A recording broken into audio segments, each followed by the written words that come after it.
छत्ता पर लगा रहता है। और कहाँ लगा रहता है? टावर पर लगा रहता है। क्लियर? तो टावर पर लगा रहता है, छत्ता पर लगा रहता है, तो उसका काम क्या है? उसका काम है कि जो इलेक्ट्रिक फ्रिक्शन के बीच, जो बादल के बीच फ्रिक्शन होती है, उससे इलेक्ट्रिक उत्पन्न होती है। अब जब इलेक्ट्रिक उत्पन्न होती है तो वह इलेक्ट्रिक जो है ऊंचे स्थान पर जाने का प्रयास करता है, ट्राई करता है ऊंचे स्थान पर।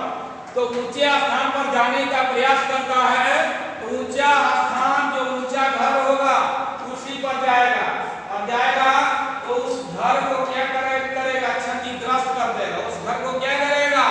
क्षतिग्रस्त कर देगा, क्षतिग्रस्त कर देगा। नीचे वाला पर नहीं जाता है। या पेड़ पर देखे होंगे, कभी कभी पेड़ पर भी लाइट कंडक्टर जो है गिरता है। तो इसलिए यदि हम छत के ऊपरी भाग में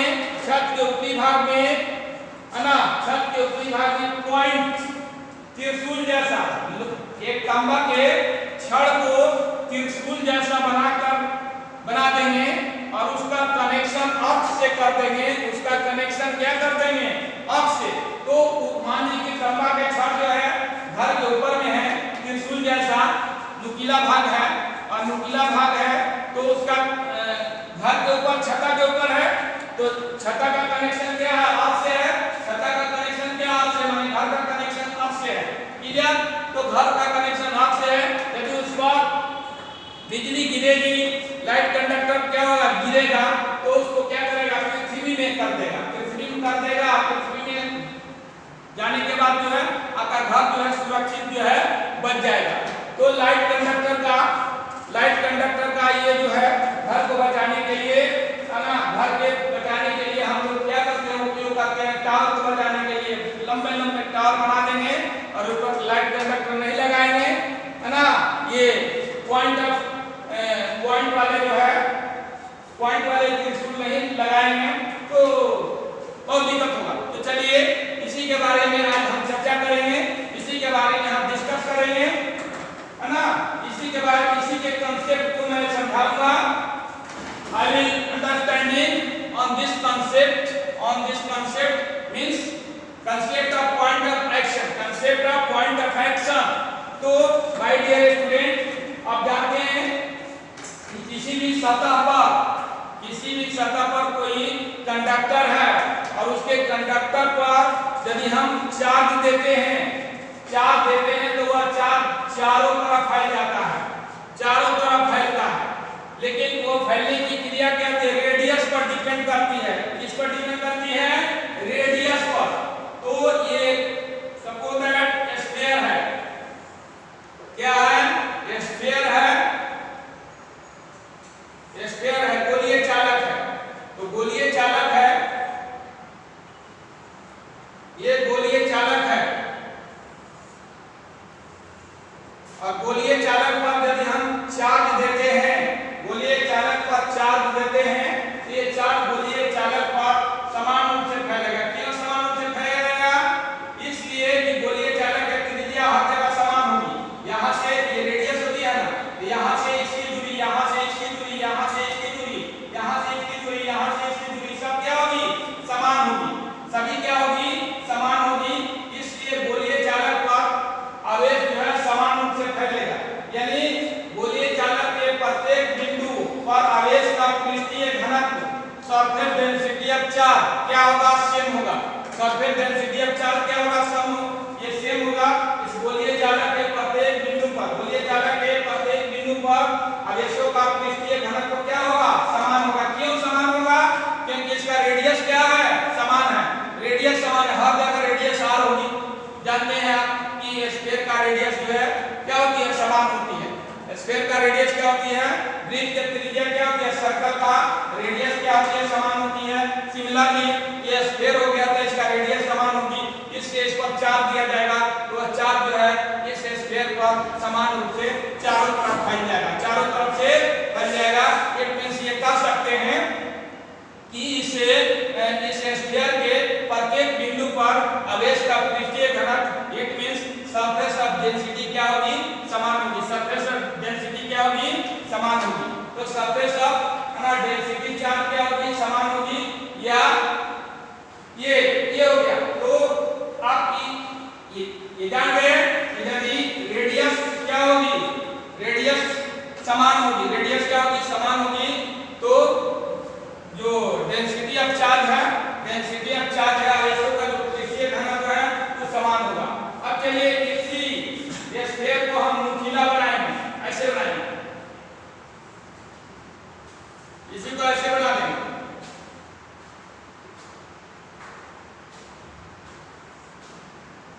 ये इसको ऐसे बना दिए। अब इस पर देखिए रेडियस जो है ये मान लीजिए सेंटर है, तो सेंटर से इसका रेडियस जो है हर जगह क्या होगी, धीमी हो जाएगी। यहाँ का कुछ और रेडियस, यहाँ का कुछ और रेडियस, यहाँ का कुछ और रेडियस, यहाँ का कुछ और रेडियस। इसलिए जो चार्ज का जो फैलाव होगा हर जगह अलग अलग होगा। ये नुकीला बन गया, तो इसलिए इसका जो है रेडियस जो है कम हो जाएगा, यहाँ पर रेडियस कम हो जाएगा, इससे चार्ज अधिक रूप में यहाँ आएगा। इस पर चार्ज देंगे तो चार्ज अधिक रूप में फैलेगा यहाँ पर, और बहुत कम फैलेगा यहाँ पर, बहुत चार्ज कम होगा यहाँ पर। यानी आवेश का पृष्ठीय घनत्व जो है नुकीले भाग पर अधिक होगा, नुकीले भाग पर अधिक होगा, और नुकीले भाग पर आवेश का पृष्ठीय घनत्व अधिक होगा। अब इस नुकीले भाग से कोई हवा के कण या वायु के कण टकराएगी, हवा के कण या वायु के कण क्या होगी, टकराएगी। तो टकराने से ये प्लस चार्ज, यहाँ कोई हवा के कण टकराएगी, तो हवा के कण टकराएगी, हवा के कण टकराएगी या वायु के कण टकराएगी, मींस हवा या और वायु जो दोनों सेम है, या धूल के कण टकराएगी, तो इस पर भी पॉजिटिव चार्ज आएगा, इस पर भी पॉजिटिव चार्ज आएगा, इस पर भी पॉजिटिव चार्ज, ये पॉजिटिव चार्ज इस पर जाएगा, ये इस पर जाएगा, इस पर जाएगा। इस तरह से ये जितने भी वायु के कण या धूल के कण इसे टकराएंगे उस पर पॉजिटिव चार्ज चला जाएगा। अब ये दो सब पर पॉजिटिव चार्ज, इस पर भी पॉजिटिव चार्ज, इस पर भी पॉजिटिव चार्ज, इस पर भी पॉजिटिव चार्ज, इस पर भी पॉजिटिव चार्ज। तो पॉजिटिव क्या करते हैं, दूसरे को रिपेल करते हैं। अब क्या करेंगे, एक दूसरे को रिपेल करेंगे, सभी पॉजिटिव चार्ज अब क्या होंगे, दूर दूर चले जाएंगे, दूर दूर जाएंगे। अब सभी पॉजिटिव चार्ज यहाँ से हटेंगे और दूर दूर चले जाएंगे, क्योंकि दोनों सब जो है एक दूसरे को क्या करेंगे, रिपेल करेंगे। इस तरह से यहाँ चार्ज क्या हो जाएगा, ये जितने भी धूल कण है या वायु के कण है, चार्ज लेकर तो क्या हो गए, अलग अलग हो गए, और ये स्पेस क्या हो गया, खाली हो गया। खाली हो गया तो इधर जो चार्ज है उधर से चार्ज अब इसका स्थान आकर ले लेगा, और इसका स्थान ले लेगा, तो फिर जो है वायु के कण या धूल के कण टकराने की क्रिया तो हमेशा क्या रहेगी, हमेशा होते रहेगी। इस तरह से जितना भी इस पर चार्ज है सब धूल कण के द्वारा जो है बाहर निकल जाएगा, और ये अनचार्ज हो जाएगा, डिस्चार्ज हो जाएगा। ये क्या हो जाएगा, डिस्चार्ज हो जाएगा। तो इस तरह से इसको नुकीले भाग द्वारा विद्युत का क्या होती है, विसर्जन होती है। नुकीला भाग क्या हो जाएगा, डिस्चार्ज हो जाएगा। इसीलिए लाइट कंडक्टर को नुकीला बनाया जाता है, तो क्या हो जाए, डिस्चार्ज हो जाए। मकान को क्या करे, हमें ऊपर में आवेश को रहने नहीं दे, ऊपर में आवेश को रहने नहीं दे, और आवेश ऊपर में नहीं रहेगा तो घर के अंदर आपको करंट नहीं लगेगा, यानी घर जो है आपको क्या रहेगा, सुरक्षित रहेगा। घर क्या रहेगा, सुरक्षित रहेगा। ये नुकीले भागों का यही कार्य होती है माय डियर स्टूडेंट। तो क्या आपने समझा यही कि ये सब मैंने पहले समझाया, ये है ना स्फीयर है, स्फीयर का रेडियस हर जगह क्या होगी, समान होगी। स्फीयर का रेडियस क्या होगी, हर जगह समान होगी। जिससे इस पर कोई चार्ज देंगे तो वह चार्ज जो है चारों तरफ स्फीयर पर चार्ज जो है समान रूप से फैलेगा। इसलिए आवेश का पृष्ठीय घनत्व इसके कहीं भी यहाँ कहीं भी किसी भी बिंदु पर आवेश का पृष्ठीय घनत्व निकाला जाएगा, तो आवेश का पृष्ठीय घनत्व क्या होगा, समान होगा। क्लियर, क्योंकि रेडियस समान है। तो आवेश का पृष्ठीय घनत्व जो होती है रेडियस के व्युत्क्रमानुपाती होती है। रेडियस के क्या होती है ना, इनवर्सली प्रोपोर्शनल होती है। ये जो डेंसिटी ऑफ चार्ज होती है, डेंसिटी ऑफ चार्ज जो होती है प्रोपोर्शनल टू दी आर होती है, रेडियस के उल्टा होती है। रेडियस जितना ही घटेगा उतना ही सीमा बढ़ेगा। तो देखिए इसका रेडियस कम होगा, इसीलिए आवेश का पृष्ठीय घनत्व इस पर क्या होगा, ज्यादा होगा, और यहाँ रेडियस ज्यादा है इसलिए आवेश का पृष्ठीय घनत्व यहाँ क्या होगा, कम होगा। तो इसको ध्यान में रखेंगे कि आवेश का पृष्ठीय घनत्व किस पर डिपेंड करती है, surface density of charge depends upon the radius of body। radius of body जो भी बॉडी हो, लाइट बॉडी, ये कंडक्टर बॉडी हो, तो उसके रेडियस पर डिपेंड करती है। रेडियस कम होगा, ये कम होगा तो ये क्या होगा, बढ़ेगा।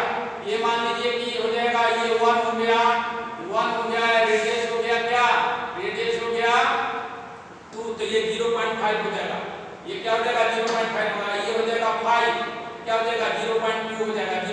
क्या हो जाएगा 2 हो जाएगा। तो बताइए 0.5 बढ़ा है कि 0.2, तो 0.5 बढ़ा, 0.5 बढ़ा। तो 0.5 कब आया, जब रेडियस 2 है और रेडियस जब 5 हो गया तो ये 0.2 आया, माने सरफेस डेंसिटी ऑफ चार्ज क्या आ गया, 0.2 आया, जो कम है। 0.5 से 0.2 कम है।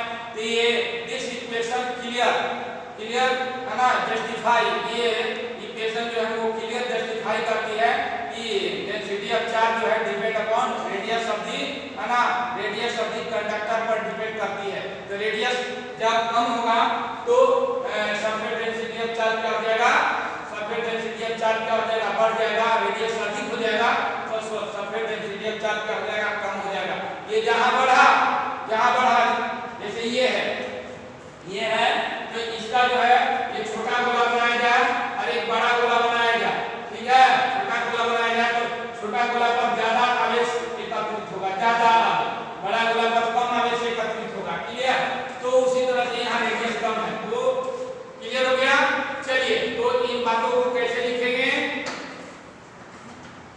पॉइंट ऑफ एक्शन को कैसे लिखेंगे, लिखिए। ये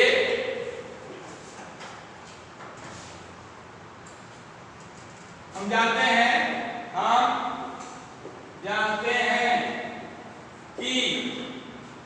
हैं कि किसी सतह पर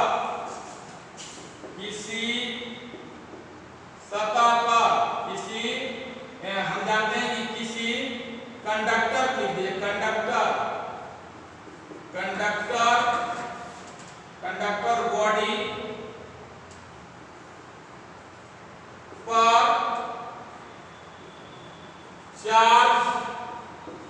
दिया जाता है तो वह चार्ज उस कंडक्टर बॉडी पर फैलता है यदि कंडक्टर बॉडी, देखते रहेगा, देखो आता है कि नहीं, क्लियर। यदि कंडक्टर बॉडी क्या हो, स्फीयर हो तो स्फीयर कंडक्टर, तो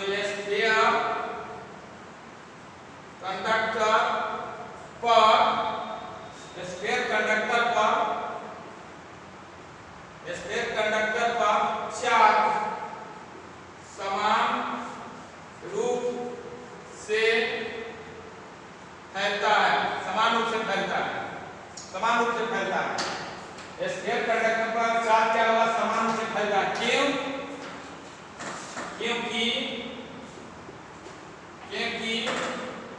स्फीयर का रेडियस हर जगह समान होती है। स्फीयर का रेडियस हर जगह क्या होती है, समान होती है। रेडियस समान होती है, तो रेडियस समान होती है। स्फीयर का रेडियस हर जगह क्या होती है, समान होती है। तो हम जानते हैं कि किसी कंडक्टर बॉडी पर चार्ज दिया जाता है तो वह चार्ज उस कंडक्टर बॉडी पर फैलता है। यदि कंडक्टर बॉडी स्फीयर हो, यानी गोला हो, तो स्फीयर कंडक्टर पर चार्ज समान रूप से फैलता है। क्योंकि स्फीयर का रेडियस हर जगह समान होती है, तो समान होती है रेडियस, इसीलिए ये जो है सरफेस डेंसिटी समान होगी। इससे स्पष्ट होता है इससे स्पष्ट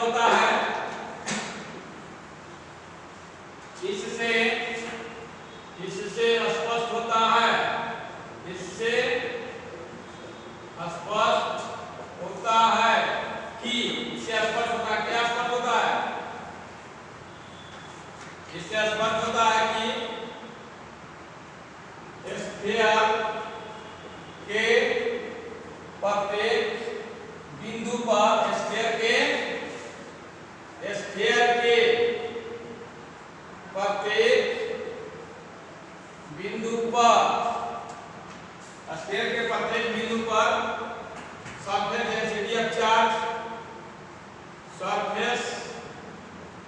डेंसिटी ऑफ चार्जेस, आवेशों का पृष्ठीय घनत्व, आवेशों का पृष्ठीय घनत्व समान होगा। क्लियर? क्योंकि रेडियस समान है इससे सरफेस डेंसिटी ऑफ चार्ज क्या होगा? समान होगा, आवेशों का पृष्ठीय घनत्व समान होगा। क्लियर? तो ये तो जान गए कि रेडियस यदि समान होगी तो उसके प्रत्येक बिंदु पर कहीं भी निकाला जाएगा, जैसे इसका रेडियस समान है तो कहीं भी सरफेस डेंसिटी ऑफ चार्ज निकाला जाएगा तो इक्वल होगा। यहाँ जितना होगा उतना ही यहाँ, उतना ही यहाँ, यहाँ उतना ही यहाँ, सभी जगह रेडियस ऑफ ये सरफेस डेंसिटी ऑफ चार्ज क्या होगा? इक्वल होगा। अब इसी को यदि नुकीला कर दिया जाए, इसी को क्या किया जाए? नुकीला।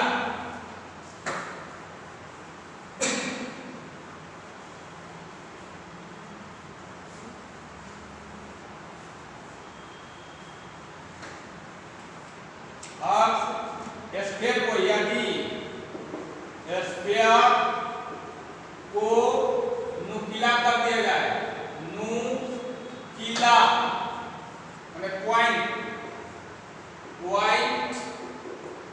कर दिया जाए तो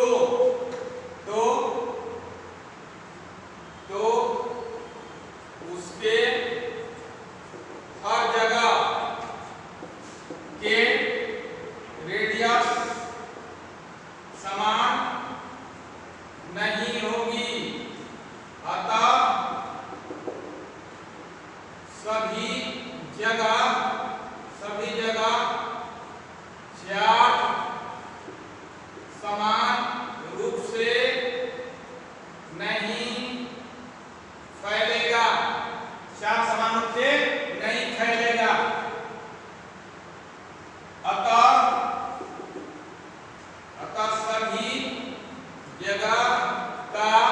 सभी जगह का ये आवेशों का पृष्ठीय घनत्व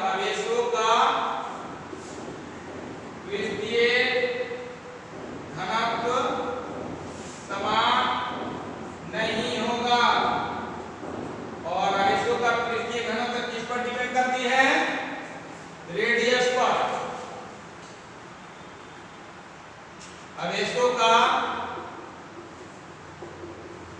पृष्ठीय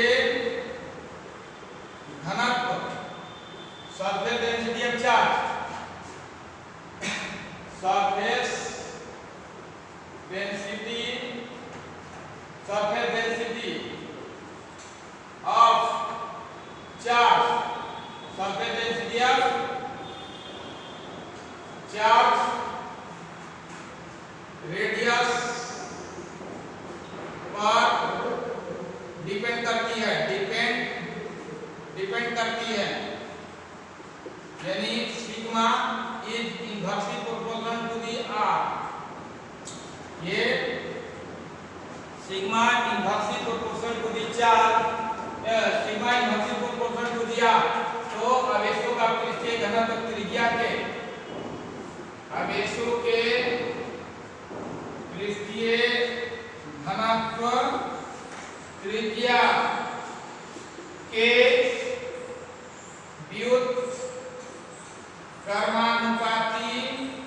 व्युत्क्रमानुपाती होती है। आवेशों के पृष्ठीय घनत्व त्रिज्या के क्या होती है? व्युत्क्रमानुपाती होती है। आवेशों के पृष्ठीय घनत्व त्रिज्या के क्या होती है? व्युत्क्रमानुपाती होती है। तो अब यदि जान गए कि त्रिज्या के व्युत्क्रमानुपाती होता है तो त्रिज्या जहाँ कम होगी वहाँ आवेशों का पृष्ठीय घनत्व ज्यादा होगा। तो नुकीले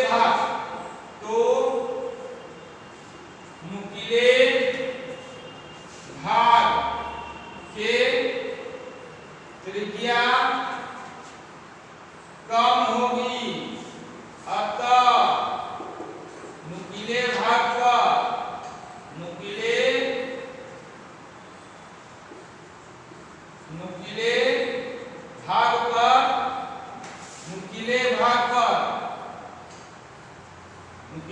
पर अधिक आवेश फैलेगा,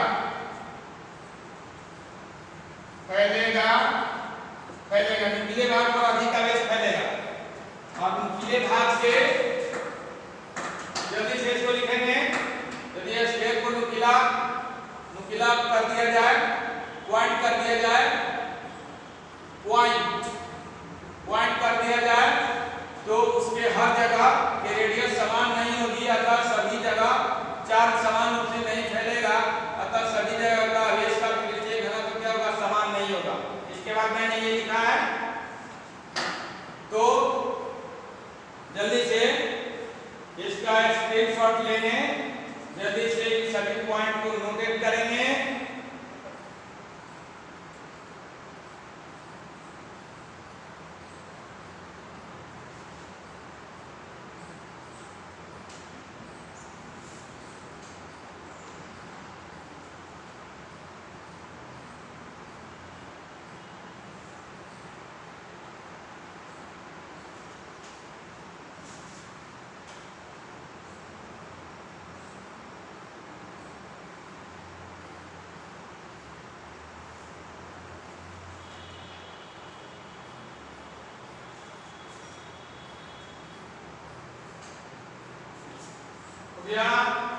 चलिए let us proceed further, let us move on, आगे बढ़ते हैं।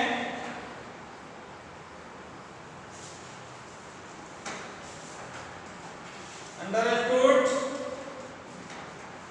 चलिए ये पृष्ठीय घनत्व क्या होगा, समान नहीं होगा, अतः नुकीले भाग पर पृष्ठीय घनत्व ये क्या हो जाएगा, अधिक हो जाएगा, आवेश अधिक फैलेगा और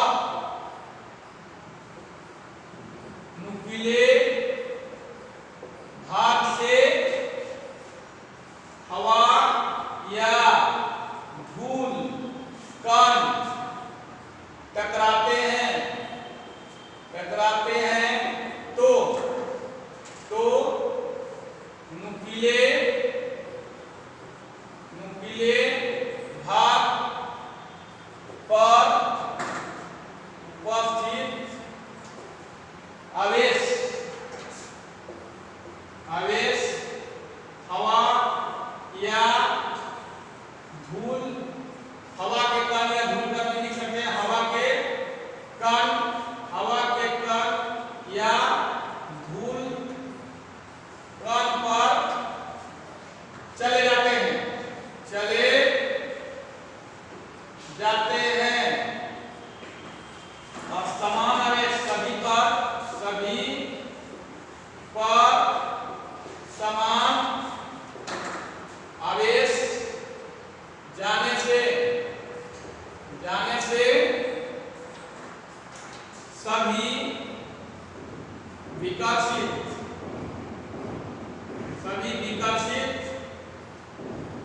होते जाते हैं,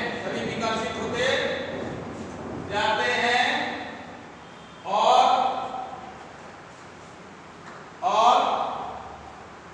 नुकीले भाग पर नुकीले भाग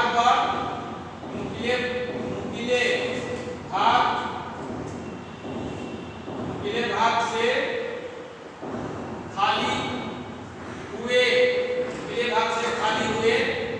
खाली हुए आवेश का स्थान लेने के लिए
नुकीला भाग, नुकीला भाग अनावेशित हो जाता है, अनावेशित हो जाता है, जिसे नुकीले भाग का विसर्जन कहा जाता है, जिसे नुकीले भाग का विसर्जन, नुकीले भाग का विसर्जन है, नुकीले भाग से विसर्जन कहा, नुकीले भाग से विसर्जन, डिस्चार्जिंग ऑफ है ना, discharging of point, discharging of point ना, डिस्चार्जिंग ऑफ पॉइंट कहा जाता है, नुकीले भाग से विसर्जन डिस्चार्जिंग ऑफ पॉइंट एक्शन कहा जाता है। ठीक है, अतः इसका उपयोग कहाँ किया जाता है? लाइट कंडक्टर में। और ये आएगा भी आपको वान डी ग्राफ जनरेटर, जिसमें उसका उपयोग किया जाता है। अतः नुकीले भाग का उपयोग लाइट कंडक्टर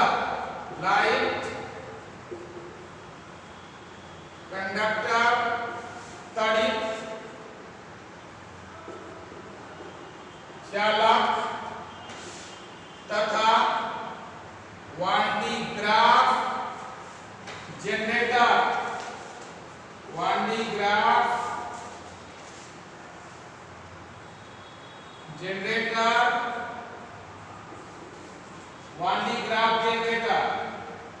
जेनरेटर आएगा। इसके बाद जो है पढ़ाया जाएगा वान डी ग्राफ जनरेटर ही।